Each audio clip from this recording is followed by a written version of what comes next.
Hola, hola amigos, ¿cómo están? Espero que estén muy bien. Ya después de una semana se les echa de menos, hermanos, estar junto a ustedes en su espacio, en el canal de YouTube Desde el Púlpito, con el pastor Cristian Morales. Estoy desarrollando un estudio bíblico de el Apocalipsis, siguiendo mi tesis magisterial, mis tesis de maestría de, eh, del MINS, del Seminario Teológico de Miami, que fue ya publicada en el sitio del MINS y usted puede ahí y verla. Y hoy vamos a terminar de ver esta tesis con la lección número 8. Pero antes, hermanos, quiero poder eh, darles algunos avisitos, entre ellos avisarles que este miércoles 13 de mayo estaremos viendo eh, la interpretación del libro de Apocalipsis en vivo. Eh, la semana pasada vi un tema en vivo del Apocalipsis, la buena noticia de la iglesia, y ha tenido bastantes vistas, ha tenido ya 260 vistas al día de hoy, y eso es muy bueno porque para mí, eh, yo tengo un promedio de 80 vistas por los programas, pero tener 250 vistas en menos de una semana es algo importante. Entonces, eso me deja entrever que es de su agrado el tema y les interesa. Entonces, vamos a ver mañana cómo interpretar, cuál es la forma correcta de interpretar el Apocalipsis bajo el enfoque redentivo y la analogía de fe. Mañana hablaremos sobre eso y hablaré de tres casos de símbolos importantes que podemos entender y poder eh, ver para dónde va esto. Y mañana entonces continuaremos y así pienso continuar unas semanas más, también hablando de algunos símbolos, hablando de algunas cosas específicas del Apocalipsis que son importantes poder tratarlas, siempre en el enfoque redentivo con la analogía de fe. Mis hermanos, bien, vamos a empezar con, con la última lección de mi tesis, que es la lección que se llama la consumación. Pero antes, quiero hacer un breve repaso.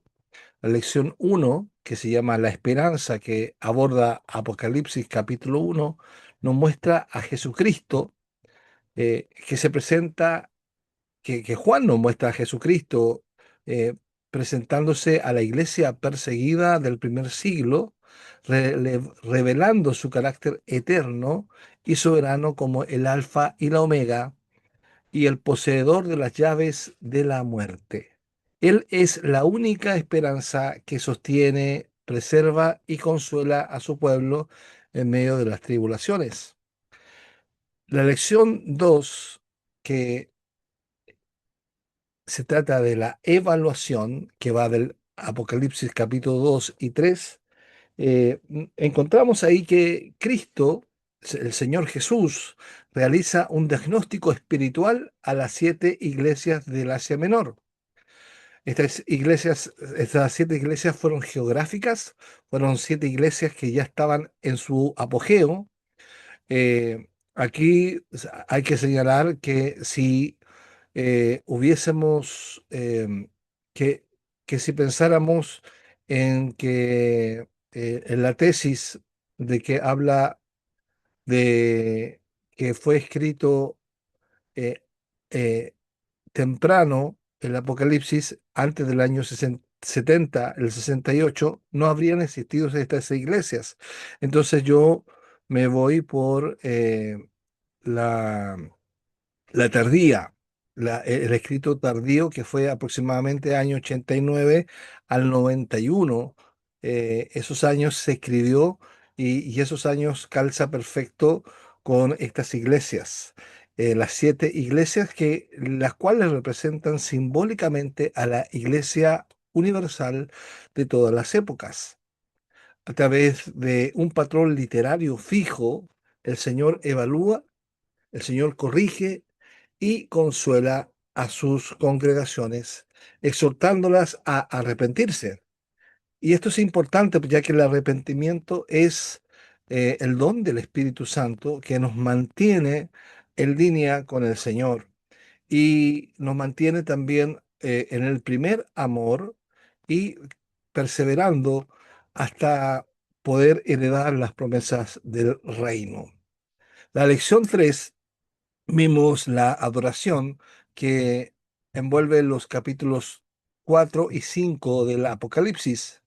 La visión se traslada, hermanos, al salón del trono celestial, este salón cósmico, demostrando que la iglesia militante, que es la iglesia de la tierra, y la iglesia triunfante, que es la iglesia del cielo, que en realidad son una, se revela y que Dios se revela como eh, se revela a Dios Padre con el libro de la ley sellado y a Jesucristo le revela como el león de Judá y el cordero, como el único digno de abrir y gobernar el universo, motivando un cántico nuevo de adoración universal. Después fuimos a la lección 4 que se llama Los sellados, que envuelve Apocalipsis 6 y 7. Nos habla de la apertura de los sellos, incluyendo a los cuatro jinetes. Se revelan tanto el avance del Evangelio como las consecuencias del pecado humano, la guerra, la hambruna y la muerte. En contraste, Dios marca a su pueblo con un sello de protección divina, representando representado en los simbólicos 144.000 y la inmensa multitud, garantizando la totalidad de los escogidos que estará seguro bajo el cuidado del Cordero. Perdón, hermanos, estoy un poquito trapicado. La lección número 5, la justicia, que va del Apocalipsis 8 al 11. Ahí vimos que la justicia divina se manifiesta mediante el sonido de las siete trompetas o los siete chofar, estos siete sonidos de advertencia que funcionan como llamados de atención que la humanidad impenitente, para que la humanidad impenitente se arrepienta de sus pecados estructurales y del hedonismo, este placer eh, que lo distorsiona todo.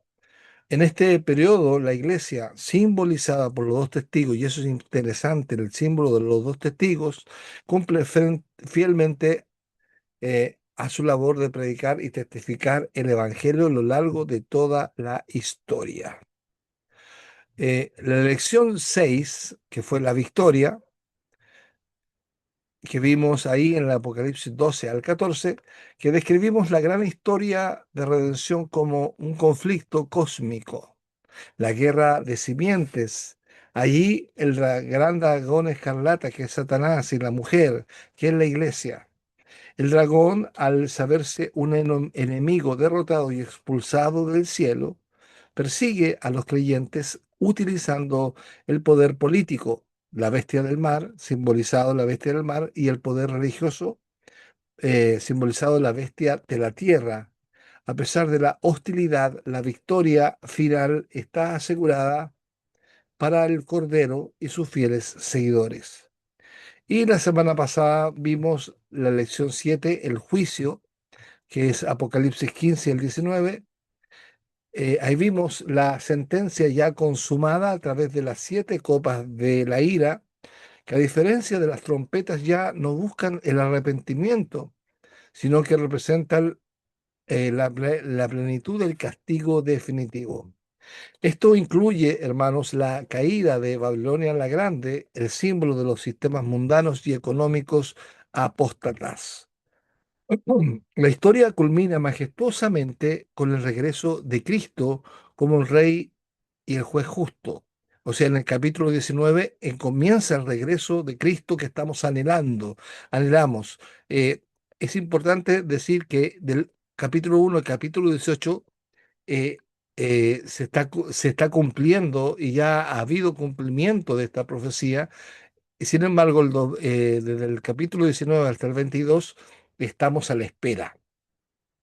Eh, y la historia culmina majestuosamente con el regreso de Cristo y culminará esta historia con el rey y el juez justo, el verbo de Dios, que nos dice ahí, es que en un caballo blanco quien derrota a la bestia y al falso profeta para celebrar las bodas del Cordero con su iglesia.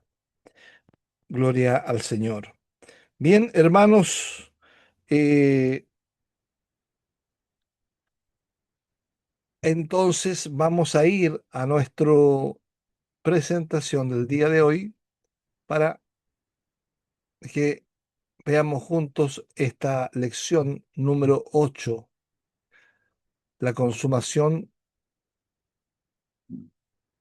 la consumación o la consumación de la redención. Bien, hermanos, bienvenidos entonces a la culminación, al clímax de nuestra serie, la redención consumada, con la lección número 8.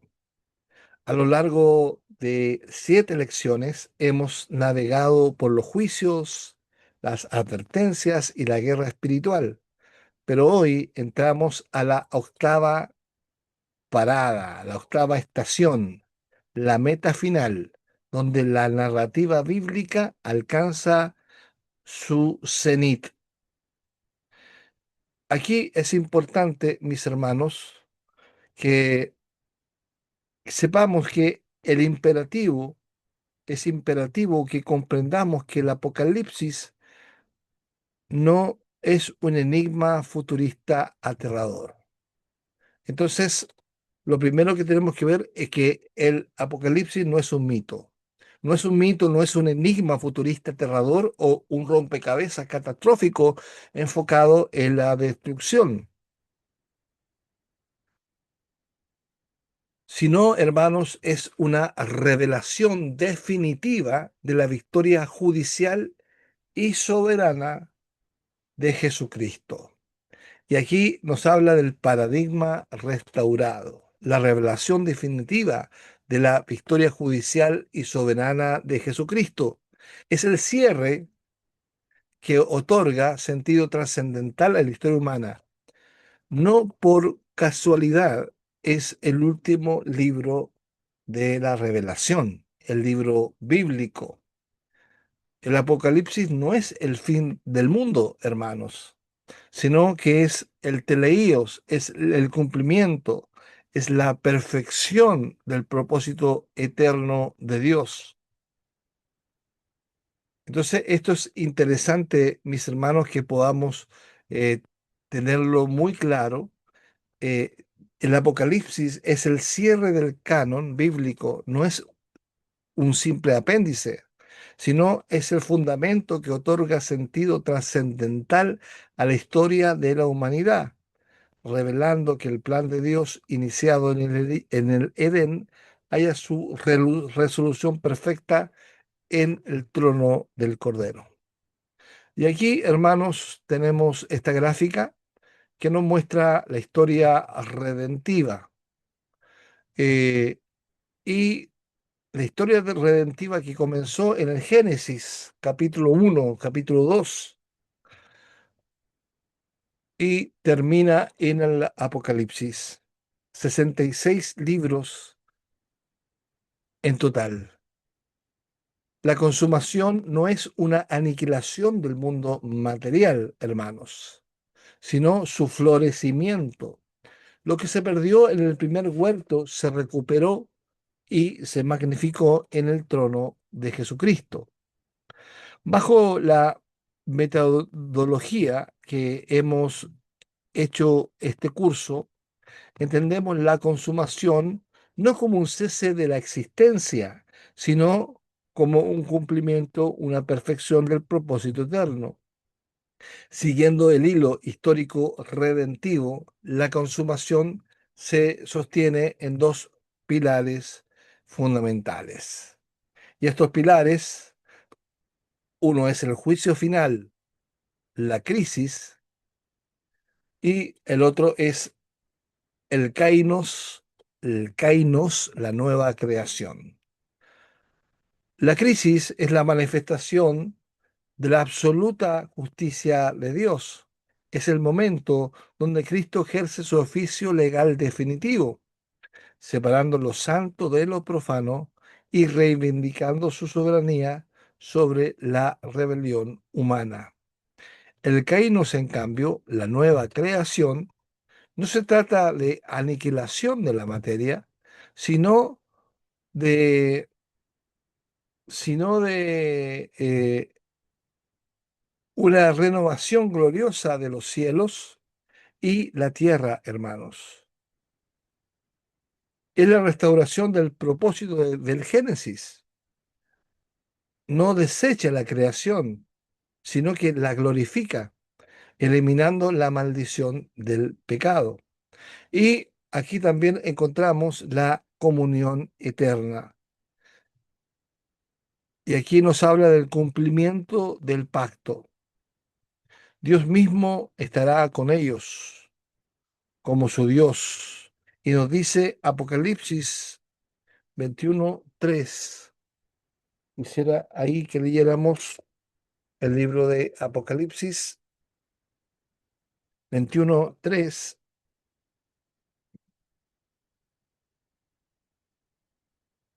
Apocalipsis 21:3 dice: Yo oí una gran voz del cielo que decía: He aquí el tabernáculo de Dios con los hombres, y él morará con ellos, y ellos serán su pueblo, y Dios mismo estará con ellos como su Dios. Esta comunión eterna es lo que nos habla aquí el versículo 21:3 del Apocalipsis, donde Dios estará con ellos. El reino será, el reino no tendrá necesidad de mediación. Es el reino de Dios en su plenitud, donde la mediación ya no es necesaria porque veremos su rostro. La comunión, la consumación es el puente final que conecta el Génesis con el Apocalipsis. Lo que se perdió en el primer huerto de el Edén se recupera y se magnifica en la ciudad huerto celestial. No es un fin abrupto, sino que es el florecimiento de la promesa redentora. Y aquí, hermanos, tenemos el primer punto de nuestro estudio del día de hoy, el juicio final, la justicia reivindicada. El capítulo 20 de Apocalipsis comienza con la presentación del juicio final. Nos dice el versículo 1 en adelante: Vi un ángel que descendía del cielo con las llaves del abismo y una gran cadena en la mano, y prendió el dragón, la serpiente antigua, que es diablo y Satanás, que es el diablo y Satanás, y lo ató por 1000 años. Eh, Aquí estamos hablando de la ortodoxia. La ortodoxia nos enseña que el juicio no es motivo de terror para el creyente, sino de esperanza. Para que la iglesia, perdón, para la iglesia que sufre, el juicio es la garantía de que la maldad tiene un límite legal establecido por Dios soberano. Y aquí, hermanos, tenemos algo interesante. La realidad de la iglesia militante con la realidad de la iglesia triunfante que es el testimonio legal, el marturium que hablamos en otras ocasiones, vive bajo presión, dando fe de que Cristo, dando fe de Cristo, perdón, en un sistema hostil. Y aquí nos habla de la vindicación jurídica. Cristo ejerce su oficio legal de juez y declara la justicia de sus siervos. Y aquí nos habla de la victoria absoluta. El mal, la bestia y el dragón personificados, es juzgado y confinado para siempre. Y aquí nos habla de la paciencia y la preservación. El creyente resiste mediante la preservación divina en el ya, pero todavía no. Plenitud y reposo, cesación del conflicto, reinado eterno junto al Cordero. Y aquí encontramos lo que estaba hablando de la realidad de la iglesia militante, que es una iglesia eh, que da un testimonio legal, un marturion, que vive bajo presión en el sistema hostil, que es bajo el sufrimiento y que con todo Dios la preserva. Y tenemos el oficio legal de Cristo y la realidad de la iglesia triunfante, la vindicación jurídica, la victoria absoluta y la plenitud. Ahí estamos dando un resumen de lo que hablamos recién. Entonces, eh, esta certeza debe producir en nosotros la segunda meta de la teología, que es la tercera meta de la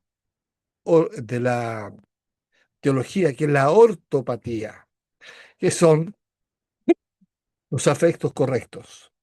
Saber que el juez es nuestro redentor elimina la ansiedad existencial y produce un gozo profundo, transformando nuestro miedo en una valentía santa para que vivamos el presente.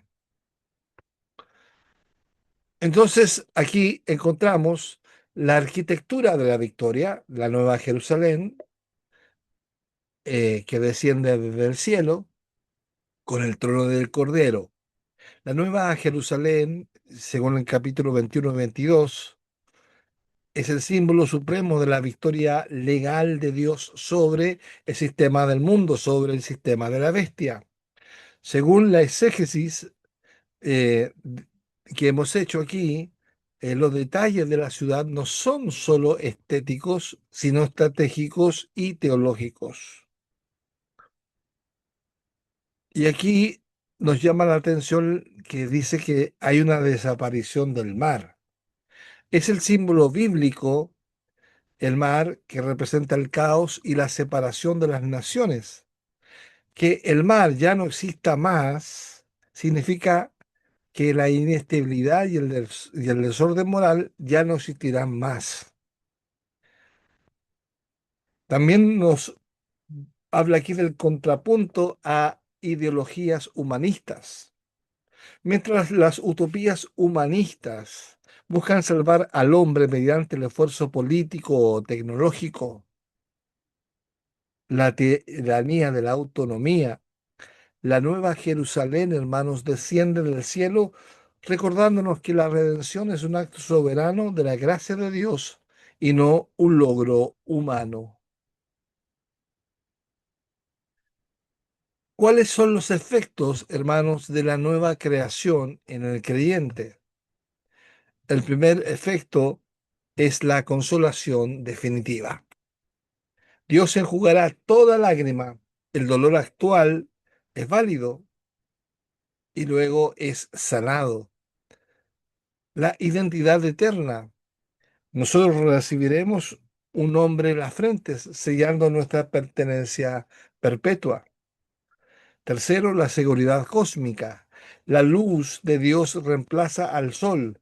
No hay más noche, elimina todo rastro de temor espiritual. Y el cuarto efecto es el propósito restaurado. Volvemos a la tarea de reinar y servir, cumpliendo el diseño original del hombre en el Edén. ¿Cuál era ese diseño original? Servir a Dios y darle gloria y vivir de Él para siempre, como dice nuestro catecismo de Westminster. Aquí, hermanos, encontramos la seguridad cósmica. Puesto que Cristo es el alfa y la omega, el final de nuestra historia es tan inmutable y es seguro como su principio, sin importar las fluctuaciones del presente. Y aquí tenemos esto que es interesante, el alfa, que es el propósito soberano iniciado, y la omega, que es la victoria final asegurada. Podemos decir que la escritura, la Biblia, es un alfa en Génesis y un omega en Apocalipsis. Ahora quiero hablar un poquito de la aplicación práctica para nosotros los creyentes. Vivir en la esperanza de la consumación significa adoptar una ética de seguridad cósmica. Puesto que Cristo es el alfa y la omega, Él es el fin, es el final de nuestra historia, que es tan inmutable y seguro como el principio. Ahora, ¿cómo cambia nuestra ética al saber que Cristo es el alfa y la omega? Piense un poquito. Repito la pregunta, ¿cómo cambia mi ética saber que Cristo es el alfa y la omega? Bien, significa que mi esperanza no fluctúa sobre el mercado o la política. Si al final es la victoria de Cristo, mi ortopraxis, mi práctica correcta, hoy debe ser, por ejemplo, una fidelidad innegociable, una santificación activa y una misión con esperanza. Gloria a Dios. Y aquí, hermanos, tenemos la ortodoxia, que es el conocimiento, la ortopraxis, que es la práctica correcta, y la ortopatía, que son los afectos correctos. Saber que el juez, nuestro redentor, calibra nuestras emociones y dirija nuestras acciones. Y aquí estamos hablando también de una ética escatológica. Hablamos de una fidelidad innegociable, de una santificación activa y una misión con esperanza. Y son estos tres factores que a nosotros nos envuelven en esta nueva creación, que en Cristo Jesús somos nueva creación, nueva criatura somos. Las cosas viejas ya pasaron, y aquí todas hechas son nuevas, como dice 2 Corintios, versículo 5, capítulo 5, perdón. Y la fidelidad innegociable, esto tiene que ver con no doblar la rodilla ante ideologías de turno, ante las ideologías que van manifestando los gobiernos. El sistema del mundo ya está bajo sentencia. Número dos, la ética escatológica nos lleva a vivir una santificación activa. El que es santo, santifíquese todavía. Este llamado lo hace el Espíritu Santo en el capítulo 22, versículo 11 de Apocalipsis, que nos dice que vivir el presente es el aroma de la eternidad. Y por último, tenemos la misión con esperanza, proclamar el Evangelio, no desde la derrota o no el pesimismo, sino como heraldos de un rey que ya ha vencido. Bendito sea Dios. Bien, para que tú puedas sacarle provecho a esta lección,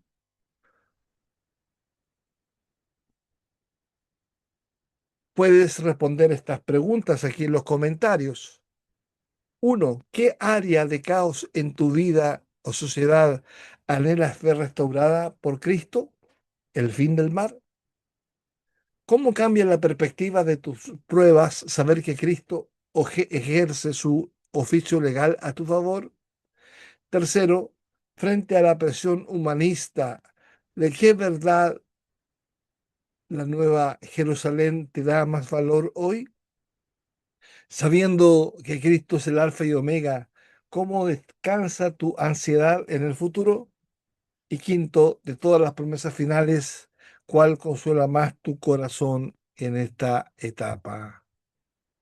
Gloria a Dios. Así que, mis hermanos, concluimos con lo siguiente. Es importante, es necesario que estés conectado, así como estás conectado con el Génesis, estés conectado con el Apocalipsis. Al cerrar este viaje de 8 semanas por la redención consumada, nos queda una certeza inquebrantable. ¿Cuál es esa certeza? Que nuestro Dios, soberano sobre cada segundo de la historia, y hemos visto a Cristo como la esperanza, como el juez, el rey victorioso. No caminamos solos. La preservación divina es la que nos mantiene firmes, perdón, bajo su gracia hasta el día en que la fe se convierta en vista. Hermanos, que esta serie no solo haya informado tu intelecto, sino que haya ordenado tus afectos hacia aquel que vive por los siglos de los siglos. Amén. Amén, Señor Jesús. Les invito a que digan como los ángeles en Apocalipsis dijeron, amén, ven, Señor Jesús. Apocalipsis 22:20. Bien, mis hermanos, con esto ya estamos terminando el fin de la serie La Redención Consumada. Recuerde que está un playlist que dice La Redención Consumada con las 9 lecciones. Son 8 lecciones y hay una introducción al libro de Apocalipsis, más las 8 lecciones. Es totalmente gratuito, están disponibles para que usted lo comparta, lo presente en su iglesia, lo estudie en grupos pequeños, en grupos grandes. Para que usted lo pueda usar, hermano, estamos al servicio del pueblo de Dios. Queridos hermanos, gracias por su sintonía. Eh, Vaya viendo estos videos, estúdielos una y otra vez, una y otra vez, una y otra vez. Este fue un evento especial que realizamos. Eh, ya veremos qué otro estudio sacamos para vertirlo en las redes sociales. Desde ya yo estoy todos los días miércoles, les recuerdo, todos los días miércoles a las 22 horas, enseñando teología, historia, Biblia, consejería, un poco de filosofía, pero esta vez estamos viendo desde la semana pasada el Apocalipsis y seguiremos viendo y mañana veremos cómo interpretar correctamente este libro. Y después veremos algunos símbolos, veremos los dos testigos, veremos el jinete del Apocalipsis, veremos las bestias, la bestia política como la bestia del mar, la bestia de la tierra, y veremos todos esos elementos por separado. Así que, mis hermanos, que Dios los bendiga. Gracias por seguir este esta enseñanza, y si tú hoy día lo viste por primera vez, anda al playlist y colócalo desde el principio. Que Dios te bendiga. Chao, chao.